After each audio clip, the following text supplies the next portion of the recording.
Hello, I'm Angel, and today we are going to be talking about the craziest conspiracy theories that actually turned out to be true. The first conspiracy theory is the Canadian fruit machine. Now, if this doesn't make you think of something else, let me just help you out.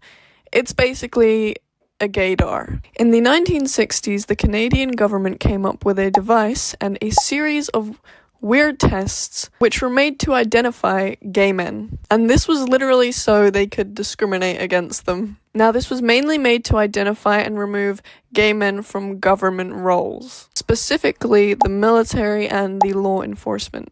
Dr. Frank Robert came up with these tests. What the machine would do is show you a bunch of erotic photos of men and flash gay buzzwords on screen. Whilst this was happening, they would watch to see if your body had any positive reactions to what you were witnessing. They were searching for dilated pupils, among other things.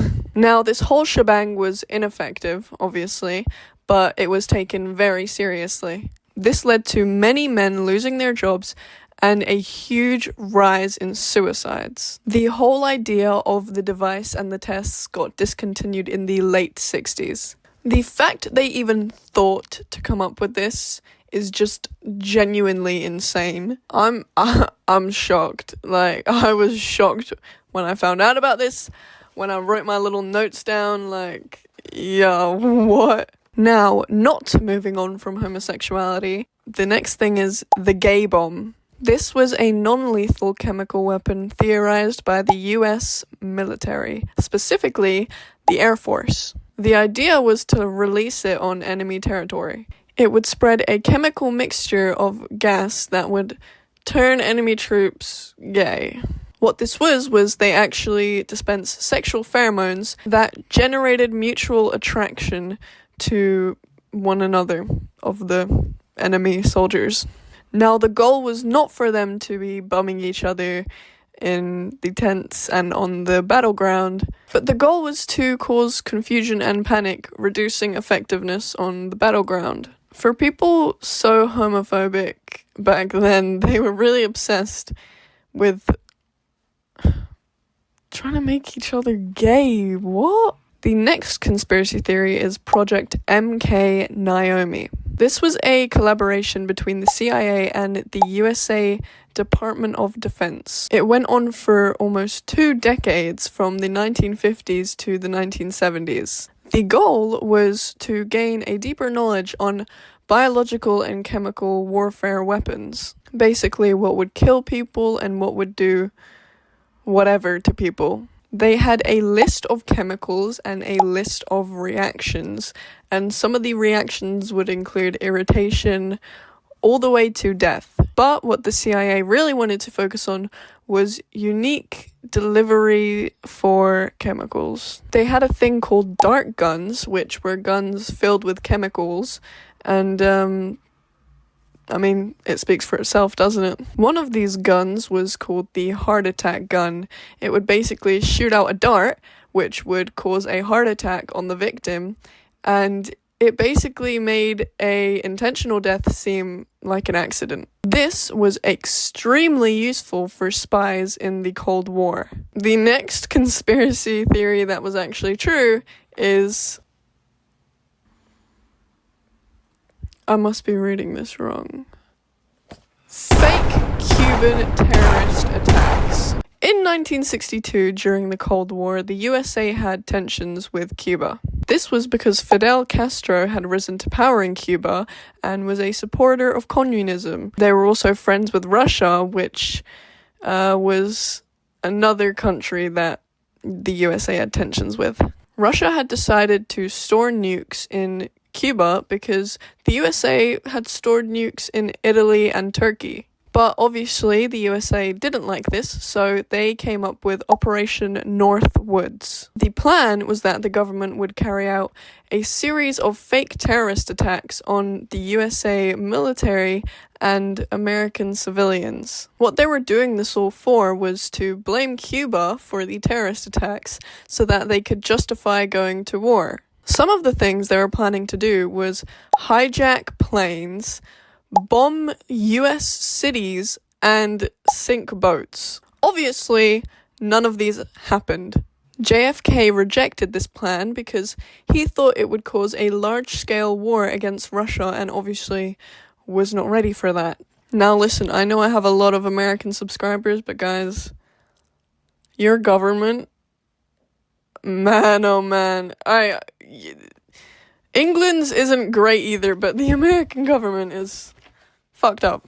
The next conspiracy theory that is actually true is the North Korean abductions of Japanese citizens. In the 1970s to 1980s, there were rumors of North Korean agents kidnapping Japanese civilians and taking them to North Korea. It was proven to be true. All of these civilians were chosen at random. It wasn't like they were just prostitutes or homeless people. And there were 17 victims. Well, Japan believed there were 17 victims. North Korea claimed that there were only 13, but it is entirely possible that there were hundreds. A lot of people do think there were hundreds, maybe even thousands. And all of these victims aged from teenagers to adults. Now, the reasoning behind these abductions was that the abducted Japanese civilians were used to teach North Korean spies Japanese and Japanese culture. The spies made fake IDs and took the victims' identities. Obviously, North Korea was never held accountable because they never are. Now, the last conspiracy theory that was proven true is the US government poisoning alcohol. What the fuck, man? From 1920 to 1933, the US government had banned alcohol as America was in its prohibition era. Now, since American citizens that were alcoholics or rebels obviously were not going to comply to this rule, the US government added methyl alcohol into industrial-made alcohol to deter human consumption. Now, obviously, if you drink this methyl alcohol, you will be poisoned and die. There's no doubt about it. In 1927, in New York alone, there were 41 deaths confirmed to be alcohol poisoning. Now, the ban ended in 1933, and the Prohibition era was over. And the whole thing was recorded as a strategy to curb alcohol consumption. Now, I did promise that this video was going to be long, so guys, fucking be so mad at me in the comments if you want, but I think it's long enough. Now, the reason for it being shorter than half an hour is because this is not the only conspiracy video I'm gonna do. I've decided to put it into two parts. So these are conspiracy theories that are actually true, and I'm thinking of making a video that are conspiracy theories that aren't true, but we should talk about because they're fucking insane. Also, maybe a video on Scientology, because that's a crazy one. But yeah, sorry I haven't made a video in about a week, guys. I've been researching, of course, and also, I got a haircut. Do we like my hair? You can't really see it, but it's nice, right? I look like Shaggy. But yeah, if you enjoyed this video, give it a like. Why not, man? It's one button. And comment. I love reading you guys' comments. I basically always reply. Comment if there's any conspiracy theories you would like me to talk about in my next video, anything that piques your interest. And please subscribe, because this amount of people that watch my videos aren't subscribed. Yo.